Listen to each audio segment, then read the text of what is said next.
नमस्कार, daily line के news file bulletin में आपका स्वागत है और मैं हूं आपके साथ शांभवी प्रभाकर। इस बुलेटिन में हम आपको बताएंगे आज संसद सत्र में बीजेपी ने अपने सभी सांसदों को लोकसभा में मौजूद रहने को क्यों कहा।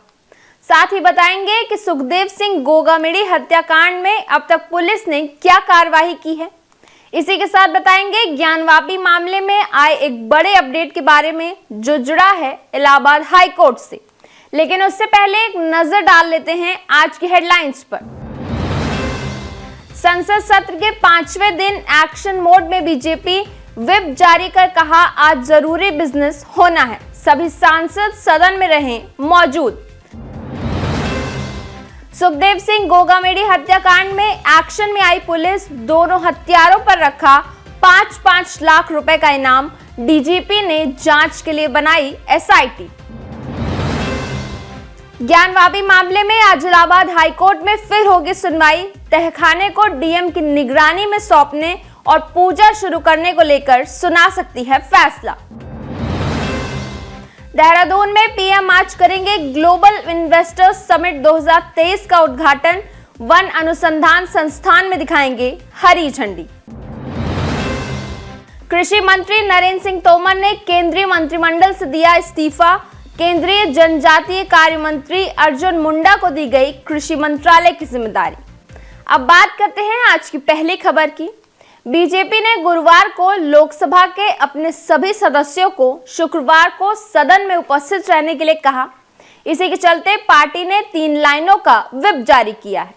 बताया जा रहा है कि 8 दिसंबर को लोकसभा में बहुत ही जरूरी विधेयकों पर चर्चा होनी है, जिसके चलते सरकार के रुख का समर्थन करने के लिए सभी सांसदों को उपस्थित रहने को कहा गया है। बात करते हैं आज की दूसरी बड़ी खबर की। राष्ट्रीय राजपूत करनी सेना के अध्यक्ष सुखदेव सिंह गोगामेडी के हत्यारों पर गुरुवार को 5-5 लाख रुपए का इनाम घोषित किया गया है। फरार दोनों आरोपी रोहित सिंह राठौर और नितिन फौजी की गिरफ्तारी के लिए पुलिस की टीमों ने राजस्थान के बाहर भी धरपकड़ तेज कर दी है। गोगामेडी मर्डर केस की जांच एनआईए करे, इसके लिए गृह विभाग ने एनआईए को लेटर भी लिखा है। अब बात करते हैं अगली खबर की। ज्ञानवापी मस्जिद मामले में इलाहाबाद हाईकोर्ट में सुनवाई शुक्रवार को यानी आज भी होगी, लेकिन माना जा रहा है कि आज इस फैसले में कोर्ट कोई फैसला सुना सकता है। वाराणसी स्थित ज्ञानवापी मस्जिद का प्रबंधन करने वाली अंजुमन इंतजामिया कमेटी ने इस मस्जिद के बाहर के स्थान पर मंदिर बहाल करने की मांग वाली याचिका को चुनौती देते हुए ये याचिका दायर की है। गुरुवार को दोनों पक्षों की दलीलें सुनने के बाद न्यायमूर्ति रोहित रंजन अग्रवाल ने इस मामले में सुनवाई शुक्रवार तक के लिए टाल दी थी। बात करते हैं अगली बड़ी खबर की।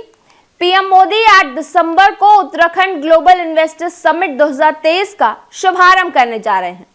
8 और 9 दिसंबर को फॉरेस्ट रिसर्च इंस्टीट्यूट देहरादून में चलने वाले इस ग्लोबल इन्वेस्टर्स समिट में देश और दुनिया के हजारों से ज्यादा इन्वेस्टर और डेलीगेट्स शामिल होंगे। उत्तराखंड सरकार ने इस बार ग्लोबल इन्वेस्टर्स समिट की थीम पीस टू प्रॉस्पेरिटी रखा गया है। मुख्यमंत्री पुष्कर सिंह धामी ने कहा कि राज्य सरकार द्वारा ग्लोबल इन्वेस्टर्स समिट को लेकर सभी तैयारी पूरी हो चुकी है। सरकार द्वारा उत्तराखंड को निवेश की नई डेस्टिनेशन के रूप में स्थापित करने के उद्देश्य से यह आयोजन किया जा रहा है। आगे बढ़ेंगे अगली खबर की तरफ। राष्ट्रपति द्रौपदी मुर्मू ने केंद्रीय कृषि मंत्री नरेंद्र सिंह तोमर का इस्तीफा गुरुवार 7 दिसंबर को स्वीकार कर लिया। अब केंद्रीय मंत्री अर्जुन मुंडा को नरेंद्र सिंह तोमर की जगह कृषि मंत्रालय का प्रभार भी सौंप दिया गया है।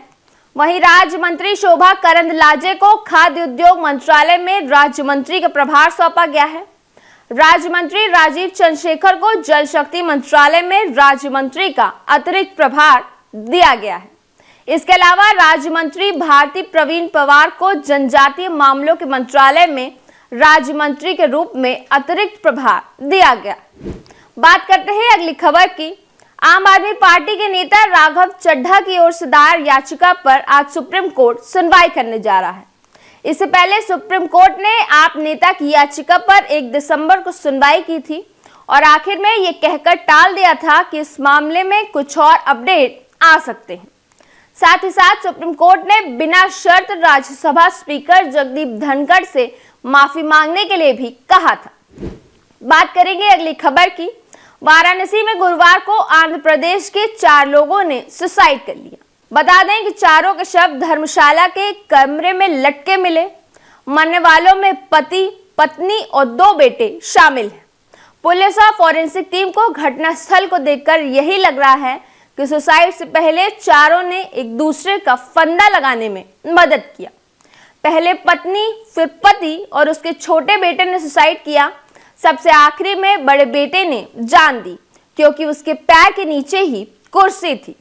पुलिस ने शव उतारा तो सभी के मुंह से तारपीन के तेल की सुगंध आ रही थी और सभी के माथों पर टीका लगा हुआ था। डेली लाइन के मॉर्निंग न्यूज 12 बुलेटिन में बस इतना ही। बने रहिए डेली लाइन के साथ।